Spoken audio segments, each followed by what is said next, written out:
Alrighty, people. A lot has changed Oh boy. today.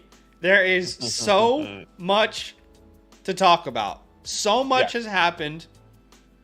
Literally everything has changed. Like, normally the thumbnail is clickbaity. It's not. I mean, this is just the truth. Every single thing 1,000% has changed.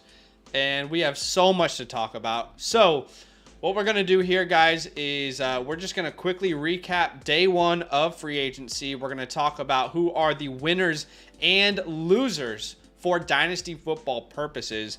Let us know what you think as we are going through the live stream. Do us a huge favor. Go ahead and smash that like button. And if we reach 100 likes, we might do a mock draft for a Dynasty startup right after this. So let's go ahead and get into who we believe are the winners. All right, so the winners of free agency day one. Let's talk about the biggest news of the day, which is Kirk Cousins becoming an Atlanta Falcon. Yeah. I see this as every single Atlanta Falcon is a winner. Tell me what you think, your first reactions when you saw this. And where are my Kyle Pitts truthers at? Where are they at? Huh? We've been waiting on this day. This is the day the Lord has made. I will rejoice and be glad in it. Amen. Shout out to the Kyle Pitts truthers out there. Shout out to the Kyle Pitts truthers out there. Look, first of all, Kirk Cousins, what a phenomenal. My guy's 35 years old. He got a $180 million contract in 4 years. That's incredible. $100 million guaranteed, by the way. He's not a businessman. He's a business man. Yo, my guy said 35 and I'm still playing. I'm gonna make 100 milli real quick after my torn Achilles, by the way. Mm-hmm. But look, everyone is a winner. Yeah. Now, I would say this.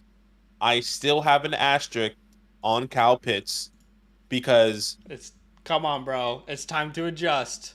I'm not saying I haven't. I'm just saying that yes, a lot of people thought the same thing with Marcus Mariota because we saw the history with Delaney Walker, right? That's completely different. And then I'm saying Kirk Cousins comes in. He is definitely, I would say, a better quarterback. Still has a lot to play for. And we've seen the success with someone like TJ Hawkinson. So I am adjusting for that, but I'm not going all the way to tight end one right now that I'm seeing in the community personally. Okay. Yeah, but I have adjusted. I was looking at my rankings here on the Flock Fantasy website. He's now in the cluster of McBride, Andrews, and then Pitts. He's anywhere from tight end 2 to tight end 4 in my rankings. In my personal opinion, he has cleared Dalton Kincaid. He has cleared TJ Hawkinson. And your Kyle Pitts buy low window has closed. It is now going to be very difficult to buy him. 100%. We have seen success with TJ Hawkinson. Before TJ Hawkinson, we saw Tyler Conklin have some top 12 years. In Washington, those tight ends were successful. Mm-hmm. This is exactly what you wanted if you were a Kyle Pitts owner. So Kyle Pitts to the moon. Do not forget, the last time he had a competent quarterback was Matt Ryan in his rookie season. And in his rookie season, he put up 1,000 yards. Since then, the Falcons have been bottom 5 in passing attempts per game in the NFL. Meanwhile, Kirk Cousins has been top 5 in the last 3 years as a Minnesota Viking in passing attempts. So clearly, with that staff from the Rams coming over to Atlanta, Kyle Pitts is going to be a big part of this offense. And of course, we have to talk about Drizzy Drake London. Drake London is obviously a huge winner here too. I want to know where you stand. I put him as my wide receiver 12. I think right now he's in the Rashee Rice range, the Brandon Ayuk range. The question was never talent. We all knew that this guy was uber talented. In fact, what have we been saying for the last 2 years in a row about these Atlanta Falcons? For the last 2 years, we have been saying, if Kyle Pitts and Drake London get a quarterback, we don't got to say that anymore. They got a quarterback who has made multiple players fantasy relevant. So where would you put Kyle Pitts? Right now, he's right in that top 12 to 15 range for me. Yeah, I think he's in that top. I would even say a little bit higher. I think where the community has the Olaves and the Waddles personally. I think he's clearly the number one target on this offense. I do have him over Waddle. Yeah, he's clearly the number one target on this offense, and I think that's easily going to continue to rise. Even looking at in the community right now, according to Keep Trade Cut, without the update, wide receiver 14. Don't be surprised if you see him within the top 8 going into this year. As the season gets closer and closer, in my opinion, I think he is going to skyrocket Yeah. when it comes down to, your dynasty startups when you're trying to understand his value right now. So yeah, look, I think over Chris Olave's, over the Jalen Waddles, I would even say over the Brandon Ayuk if he's no longer with the San Francisco 49ers. But maybe it's a little bit more gray if he does stay with the 49ers. But easily for me over Waddle, over Chris Olave, I put him in my top 10. Okay, I definitely hear you there. I mean, it feels like this is what we have been waiting for those Atlanta boys. I mean, 117 targets last year for Drake London and one of the league's lowest volume passing offenses. What happens? I mean, the philosophy has changed. It's completely changed. You don't bring in Kirk Cousins to be the offense you were with Arthur Smith. You knew the weapons that you had, and you said, who can utilize these weapons well? Kirk Cousins can do that. So those Atlanta boys are big winners. 100 milli. I just see Kirk Cousins in my head doing on the plane, doing that little dance. That's what he's doing right now for 100 milli. Yep. For the next 2 years. And you know what? I mean, look, he deserves it. He absolutely deserves it. But those Falcons are winners. Josh Jacobs, Jingleheimer Schmidt. I got to eat some humble pie here. I didn't feel good about Josh Jacobs heading into free agency. I have to be honest. I didn't feel good. I didn't feel good about the running back market in general. But can we talk about the running back market? Is it back? I mean, are running backs back? Josh Jacobs, 4 years, $48 million. Saquon Barkley, 3 years, almost $40 million. Tony Pollard, 3 years, 24. Swift, 3 years, 24. Devin Singletary, 3 years, $16.5 million.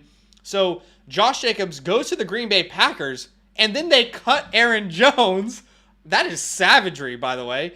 They cut Aaron Jones. They didn't even cut A.J. Dillon. They cut Aaron Jones. Yeah. Well, I think Dillon might be a free agent already. So I think he was already not on the team. But Josh Jacobs joins this team, an offense on the rise. Historically, they've had good offensive lines. They've had good rushing games or rushing offenses, if you will.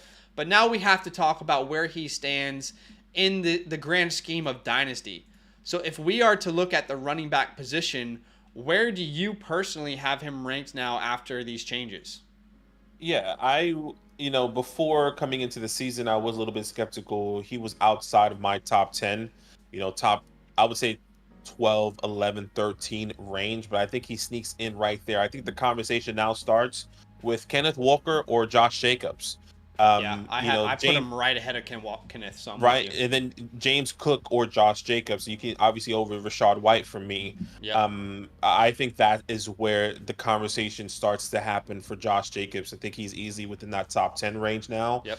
Just depends on who you ask and where you're going to be going, or who you want to be taking in that range.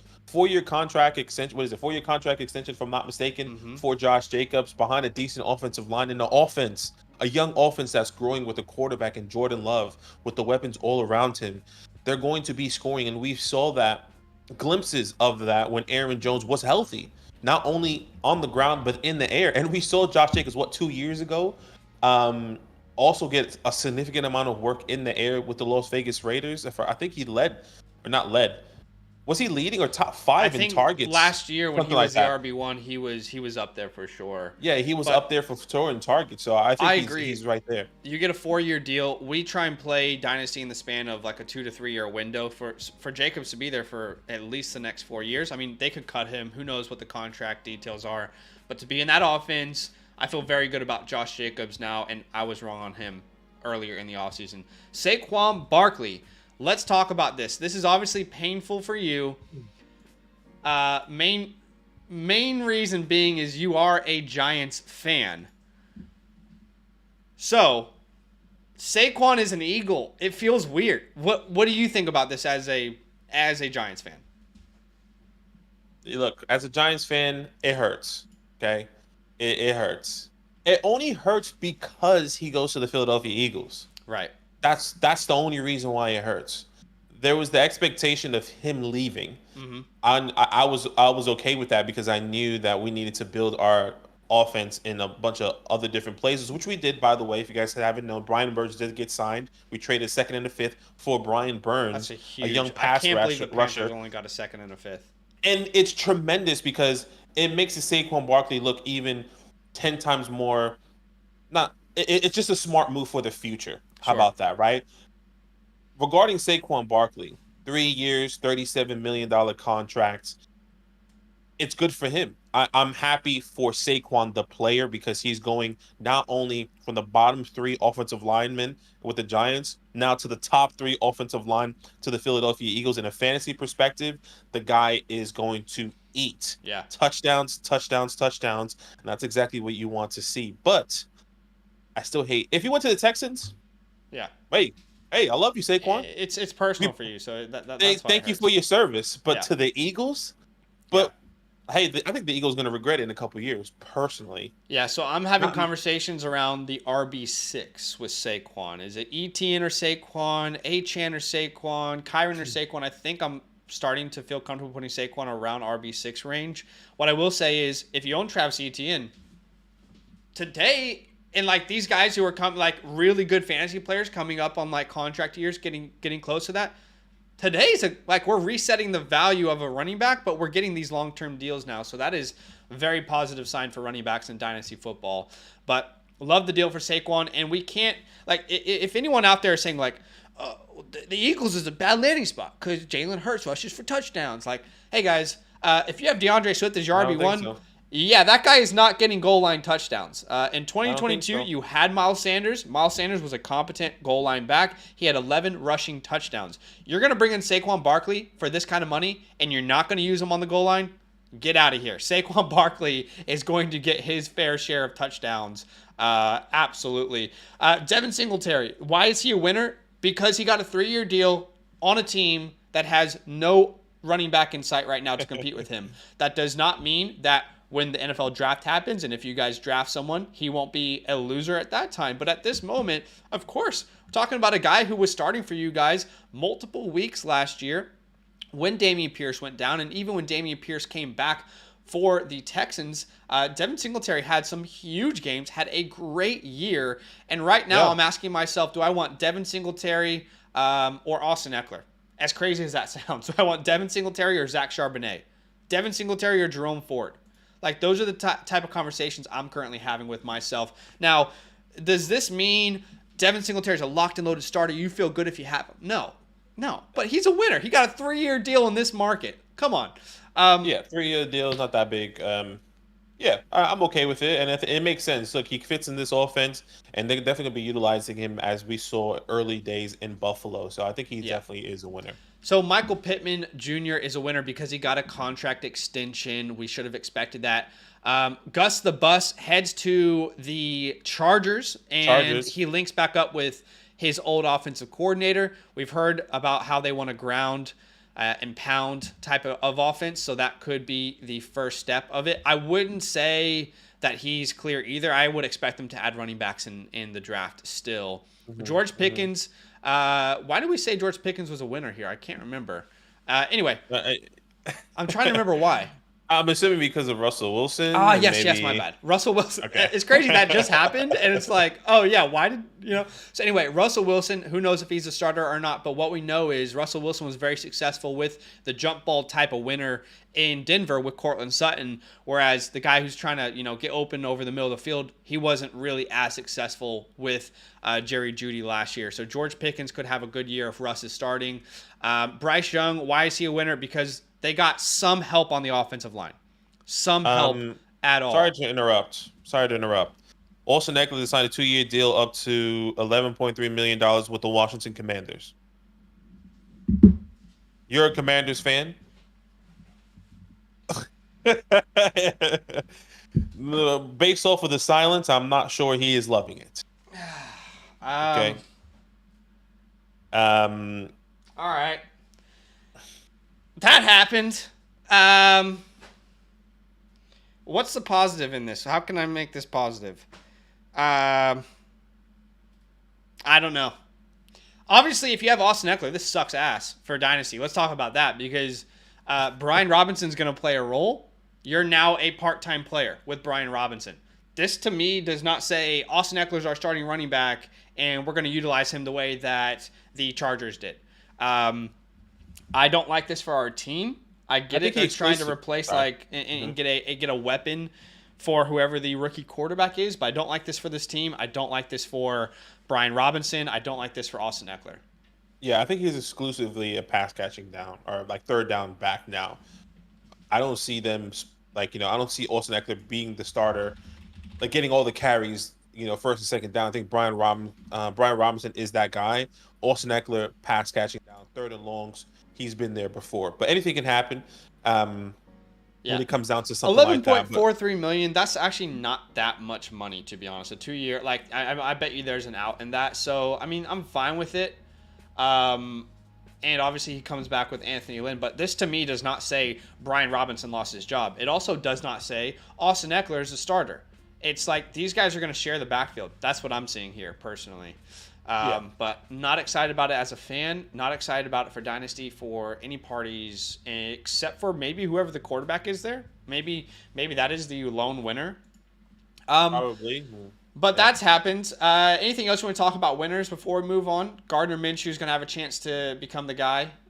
Anything else before we move to losers? No, that's about it. I think everyone there is, yes, a winner. Okay. Heads up, guys. Our like goal on today's stream is 100 likes. We are already halfway there. If you're watching this and you haven't smashed that like button, do us a huge favor and hit that thing. If we hit 100 likes, we're going to go straight to a Dynasty startup mock draft with you guys. So if you want another stream, another a mock draft after free agency chaos, hit that like button and help us reach our like goal. All right, let's get on to losers. All Minnesota Vikings. Hate to break it to you, but when you lose Kirk Cousins, it's going to be tough to replace that guy. We're talking maybe Justin Fields. That's a downgrade for fantasy. We're talking Sam Darnold. Is Sam Darnold going to be the starter here? Are we going to get J.J. McCarthy in the draft? What we do know is things have changed. This doesn't mean that you panic sell Justin Jefferson. That doesn't mean that you panic sell Jordan Addison. You know what's funny, guys? Badaki brought a video telling you to sell Jordan Addison last week, and y'all roasted him in the comments. But maybe you should have sold Jordan Addison last week. That doesn't mean that we are selling Jordan Addison now or we're panicking, because now is not the right time to sell these guys. But it is the right time to be slightly concerned about all weapons, including TJ Hawkinson. TJ Hawkinson was thriving on volume. He was thriving on a quarterback that liked to throw to the tight end position. This isn't good for any Minnesota Viking anywhere. No, not whatsoever. Yes, Justin Fields potentially can come in. We only seen him support DJ Moore 1 year, but he hasn't had these weapons. I wouldn't say if Justin Fields just goes to the Vikings, it's going to be an absolute loss. Just know that you have to lower your expectations when it comes down to all of those weapons producing the way they would have done with Kirk Cousins there. So I do agree. I would say this: Minnesota is clearly a trade-up candidate now going into the NFL draft. Do they sneak to the top third pick, giving up their whole future? They move up to the fifth pick with the Chargers, whatever that looks like. I think there's a lot of rumors that Minnesota Vikings was trying to get to that top 5 pick, but the problem is they have the 11th pick in the NFL draft, so it's pretty far down for those guys in the top. So they're going to have to give up some serious draft capital to get up there. And who's to say that the teams up in the top 3 want to move off? Like, why would they at this point, It's really, really tough for any Minnesota Viking out there. We just have to be honest. Again, that doesn't mean you sell Justin Jefferson for the low right now.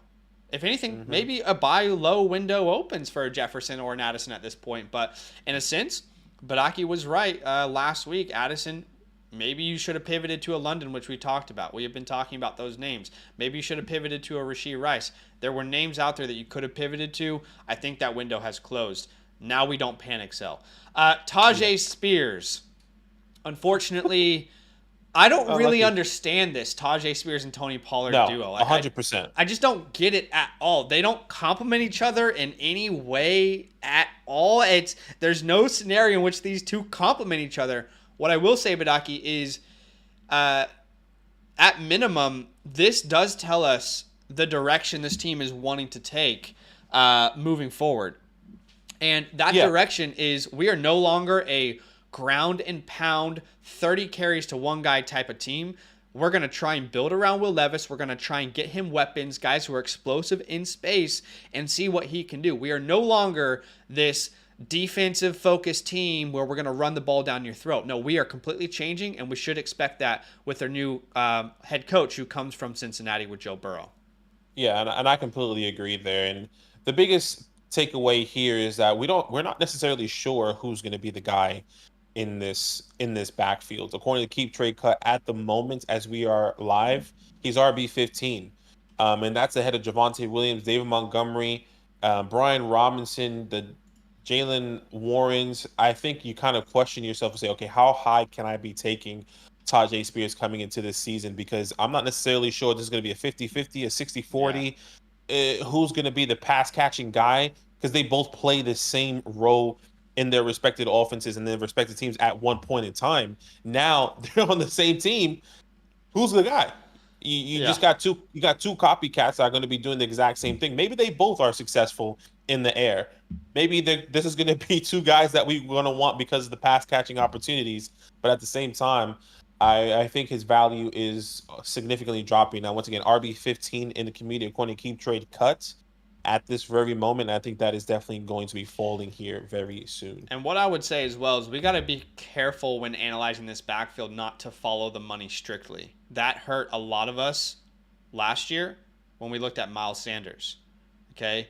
Miles Sanders is in Carolina. Oh, wow, this is exciting. Look at that long-term contract. Tony Pollard was not very efficient last year, but he was coming off a serious injury. From, I believe, week 11 onwards, Tony Pollard said he felt like himself, and he was PFF's highest graded rusher. So that is something to consider. What we do know is there is no clarity. There is no confidence in Pollard or Spears and what their roles will be. And if you were a Tajay Spears guy last year, but I didn't have any Tajay Spears, it was because of the knee injury. Funnily enough, that hasn't played a part at all. It's now that they brought in Tony Pollard, which makes no sense. But the point I'm trying to make is you got a 4-year contract as a rookie. You already had your rookie year. Now you got a 3-year contract. Guess who has a 3-year contract? Tony Pollard. So Tony Pollard is going to have to shit the bed or get injured for Tajay Spears to become the guy. So doesn't make sense, but certainly does not help either of these names. I would be totally willing to sell Tajay or Tony Pollard for, in Superflex leagues, the 201 to the 206. Yeah, 100%. If I can cash in the middle of the second round. Early to mid. Yeah, early to mid second round. I'm genuinely okay with that because you can think of the names that are there, those wide receivers that could potentially go, the Jermaine Burns, the Xavier Leggett's, that can somehow be Trey Benson, a Jonathan Brooks, potentially depending on how the NFL draft goes and where the draft capital is going to be. That's instantly going to be changing if you can send that away for, I would say, either of those guys personally. So I would agree there. Tajay Spears and Tony Pollard are big losers coming in to this one as well. The Patriot backfield. Yeah, the Patriot backfield. Ramondre Stevenson is also a big loser based on Antonio Gibson joining this team. Yeah. And the reason why this is a massive loss is because Ramondre Stevenson, what was he doing? He was getting the first, second down, and all the pass catching opportunities with no one else being there. What is Antonio Gibson known for? Being a pass catching back. He was a wide receiver in college.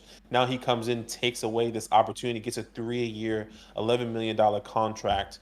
Now, I do believe for me specifically, Ramondre Stevenson is still going to be the first and second down guy. I think he's going to eat into Antonio Gibson is going to be eating into Ramondre Stevenson's pass catching opportunities, which is unfortunate for Ramondre Stevenson moving forward. So I guess we start to have to, and I haven't changed Stevenson yet in my rankings because this is all quite fresh.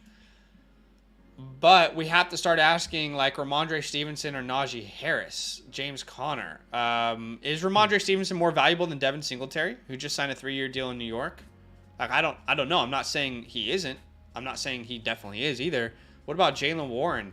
Like these are the type of conversations I'm gonna need to start having with myself. But I mean, I am not going to like victory lap because I got a lot of things wrong. But this is one of those things I felt like I hit the nail on the head of is just do not bet on Patriot running backs long term.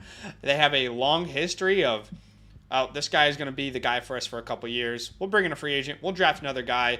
It's a continual revolving door. So Ramondre, you're right, was thriving on volume. And now that that volume is in question, we should not have the same expectations we did. Let's talk about the Chicago Bears backfield. DeAndre Swift lands in Chicago, and it's a weird one, isn't it? I think I like it. I don't You think like he's it? a, Okay. I don't think he's a loser personally. You don't I think he's a loser joining that backfield? Not at all? I personally don't think so. I think they bring him in, and I think he's clearly going to be the guy.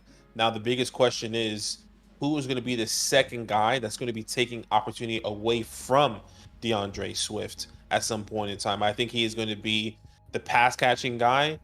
He's still going to have that role.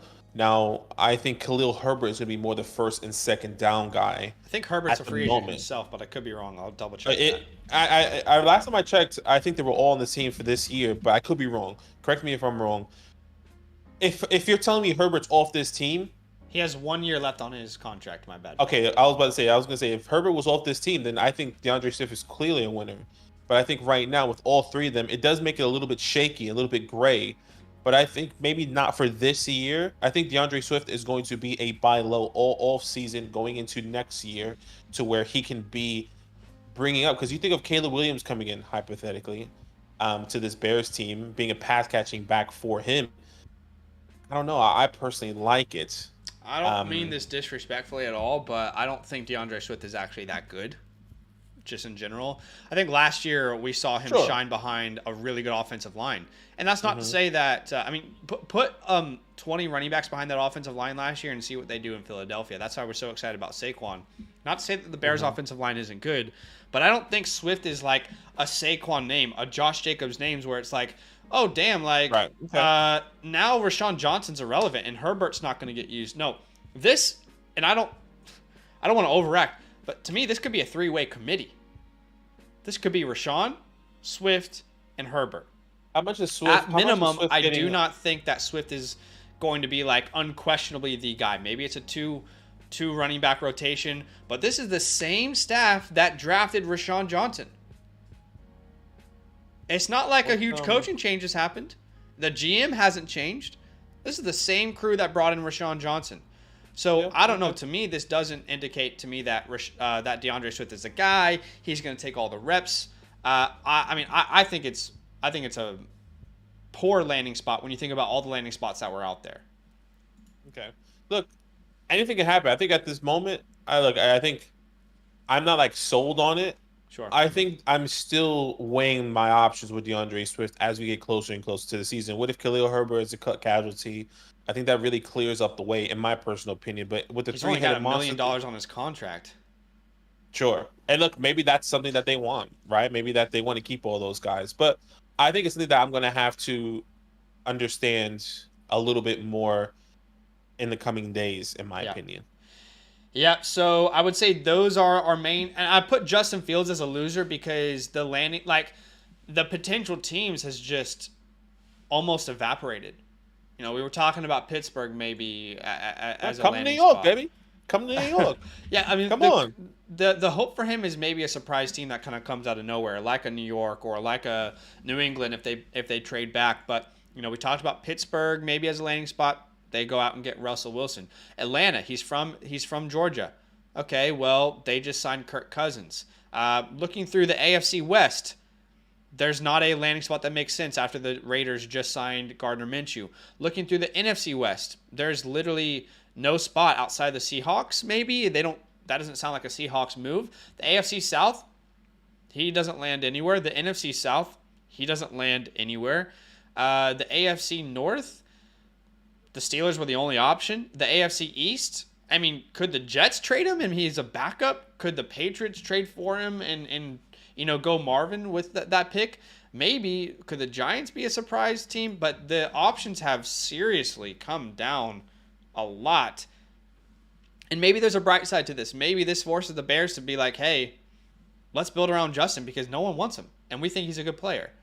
But ultimately, to me, I still think they're going to take Caleb Williams.